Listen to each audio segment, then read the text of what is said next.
Hi, today we are going to learn shortest path. So in shortest path problem, we take a graph G which has some vertices and edges.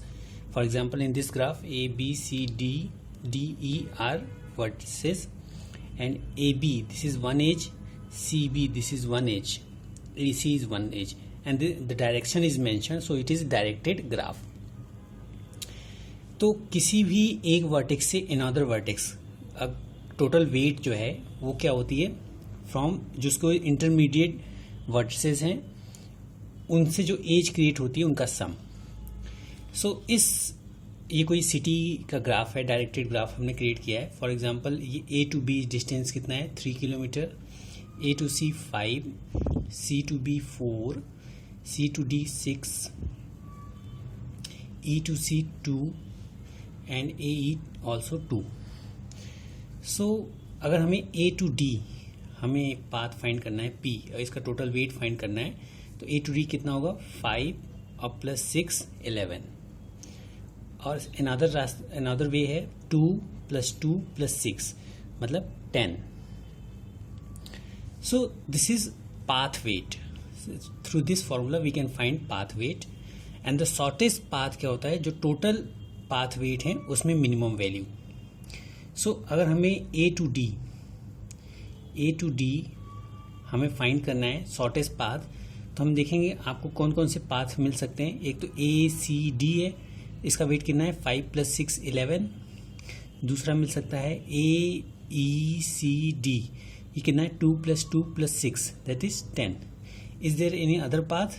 ए से B जाएंगे तो B के बाद कोई path नहीं है, सिर्फ ये 2 पाथ्स हैं. तो इन दोनों में मिनिमम क्या है?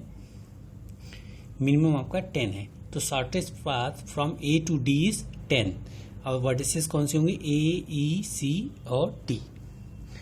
तो शॉर्टेस्ट पाथ प्रॉब्लम में हम सिर्फ शॉर्टेस्ट पाथ फाइंड करते हैं उस एग्जिस्टेड ग्राफ में. आप इसमें डायरेक्टेड ग्राफ हमने लिया है, आप इसे अनडायरेक्टेड ग्राफ भी ले सकते हैं.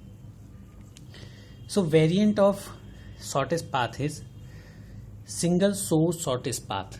Single source shortest path में क्या है कि आपको वन नोड, जैसे A है, A कोई नोड था, तो यहाँ से अदर नोड पे शॉर्टेस्ट पाथ फाइंड करना, that is single source shortest path. मतलब सोर्स आप डिसाइड करते हैं और वहाँ से अदर नोड जितने भी हैं उनका शॉर्टेस्ट पाथ फाइंड करते हैं.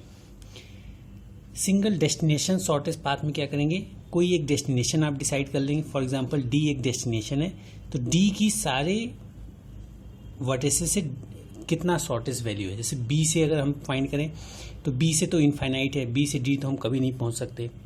सी से 6 है, ई से 2 प्लस 6 8 है, ए से 5 प्लस 6 11 और 2 प्लस 2 प्लस 6 10. तो इनमें से मिनिमम क्या है? 10. तो डी का इसलिए शॉर्टेस्ट डेस्टिनेशन शॉर्टेस्ट पाथ में क्या होगा कि कोई एक डेस्टिनेशन आप डिसाइड करेंगे और रिमेनिंग जितनी वर्टिसेस हैं वहां से उसकी shortest value. All pair shortest path में जितने भी कॉम्बिनेशन बन सकते हैं उनकी कितनी शॉर्टेस्ट वैल्यू है. जैसे इस पूरे वर्टिसेस में ए टू बी कॉम्बिनेशन बन सकता है, B to A B combination बन सकता है, ए टू सी बन सकता है, सी टू ए बन सकता है.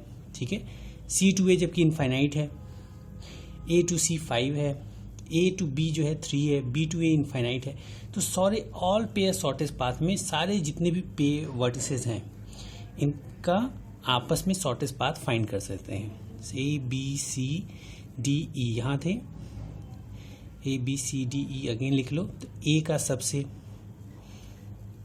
ऐसे बी का सारे से जितने भी कॉम्बिनेशन क्रिएट होते हैं that is all pair shortest path. अब इसमें एल्गोरिदम कौन कौन सी यूज होती हैं? तो एक हम यूज करते हैं डिजक्स्ट्रा एल्गोरिदम. तो डिजक्स्ट्रा हमारा सिंगल सोर्स शॉर्टेस्ट पाथ के लिए हम यूज करते हैं, और इसमें जो है निगेटिव एजेस अलाउड नहीं होते. सेकेंड आपका है बेलमैन फोर्ड. तो बेलमैन फोर्ड एल्गोरिदम में क्या होता है, ये भी आपका सिंगल सोर्स शॉर्टेस्ट पाथ की तरह यूज होता है, बट निगेटिव एजेस इसमें अलाउड होते हैं.